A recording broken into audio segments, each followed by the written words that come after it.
The World Championships for the video game Dota 2 are underway in Vancouver. And the purse for the tournament is now more than $25 million, the highest in esports history. Gaming is huge business, but it's also becoming a public health issue. Last month, the World Health Organization made gaming disorder an official disease. The question now is how to treat it. Restart is the first video game addiction rehab in the United States. It's treated over 275 gaming addicts since it started 9 years ago and currently has a waiting list to get in. I was playing up to 12, 13 hours a day, maybe even more. I didn't keep track.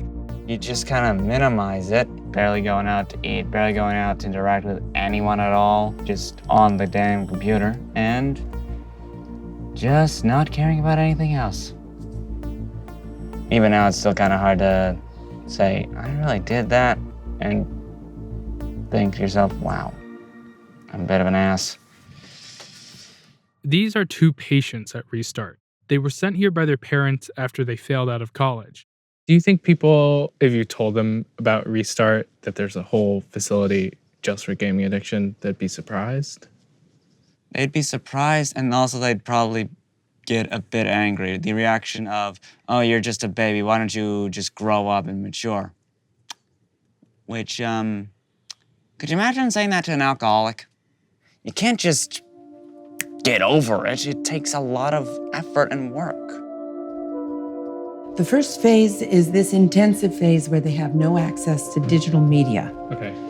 This is a chore chart, and these chores rotate every week. Hilarie Cash founded Restart and is the chief clinical officer of the program. Yeah, and so these are the bedrooms. This is just one of the guys' bedrooms. No screens. No screens. Phase 1 includes a minimum of an 8-week detox from technology. No phones, no screens, and no contact with the outside world. The WHO's classification of gaming disorder is good news for Hilarie. It's a long-awaited nod from the medical establishment that gaming addiction could be as bad as she says it is. People tend to think it can't be real, but they are misled, because if you're a gaming addict and you're actively gaming, your brain is going to light up the same way someone who's high on cocaine, the same way their brain lights up. Cash has a point. Gaming companies hire psychologists to help design their games to be more fun and to hook people to play for longer. Some studies have shown that gaming can cause structural changes in the reward systems of addicts' brains. Tell me about your patients. Who are they and what are their backgrounds? Most of them fall between 18 and 30. They come from nice families. They have had many privileges of a middle-class life, usually. You talk about middle class. How much does Restart cost? For most people who stay for about 8 weeks here, it costs about $30,000. And that's a lot of money. It is a lot of money. But that's just phase 1 of the program. The price is higher than some drug rehabs. The difference is this isn't covered by insurance. We are going to my job. I've been in phase 2 for 4 weeks. I got a job in the first week, and I wanted a job so that I can kind of progress through the phases faster. How are you doing today?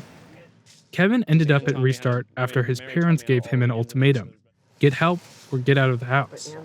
He's now in the program's outpatient phase, which it calls open world. I may be almost 30 years old, but I've never actually functioned as a true adult. Pay all my own bills, go to things on time, make my own food, things like that. Those are all things that I've never fully accomplished. Oh, the erotica books. Did Mary show you where those are? Once in a while. Mostly guys, sometimes girls.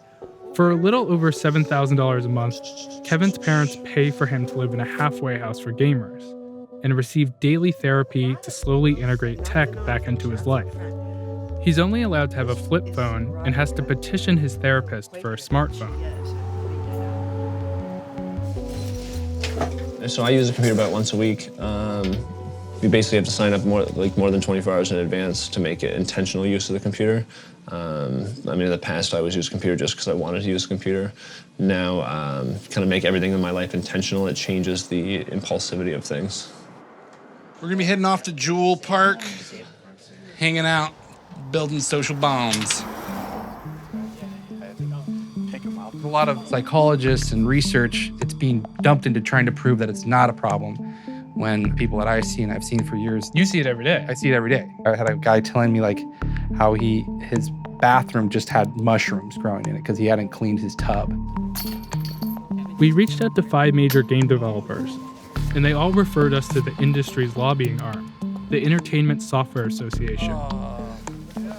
The ESA has declined our repeated requests for an interview, but its representatives have gone on the record, calling the World Health Organization's scientific process, quote, deeply flawed. Other academics have pushed back on the WHO's classification, saying that there isn't enough evidence to single out gaming. Are there other ways to treat gaming addiction that aren't like an intensive rehab program? I mean, that's the question, and I think part of it does have to do with earlier interventions.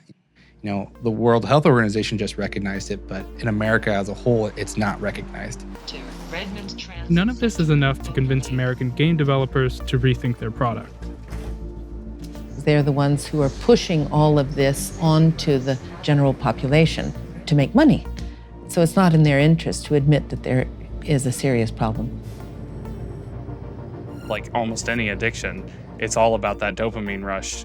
It's kind of built into the games. They're setting it up for us to fall into that trap. Do you think you'll ever game again? I'd love to get back, but it's just... I'm an addict. It's in my blood.